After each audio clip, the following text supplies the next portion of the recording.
Πόση ώρα βλέπουμε τα δόντια? 3 λεπτά και 37 δευτερόλεπτα. Α, το είδες!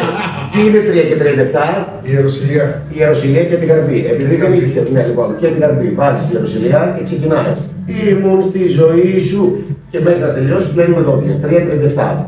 Ούτε 4 ούτε 3. Αυτό. Το καταλάβαμε. Ωραία. Θα σε εξετάσω, ξέρεις πώς. Όχι βλέποντας τη σωματική υγιεινή. Θα σε εξετάσω βλέποντας πώς εκαλάξεις τους τύπους. Θα σε ρωτάω τι λέει μετά από αυτό το ρεφρέν, μετά από αυτό το κουπλέ. Αυτό. Μόνο έτσι. Και την Καρπή. Και την Καρπή. Σε ευχαριστούμε, Γιάννη. Πόσος είναι ο χρόνος για πλύνεις τα δόντια σου? Τώρα ή πόσο ξέραμε πριν? Πόσο ήξερες πριν? Πόσο ξέραμε, 1,5 λεπτό ξέραμε. Αυτό, δηλαδή δεν πλέναμε δόντια. Και τώρα πόσος είναι ο χρόνος?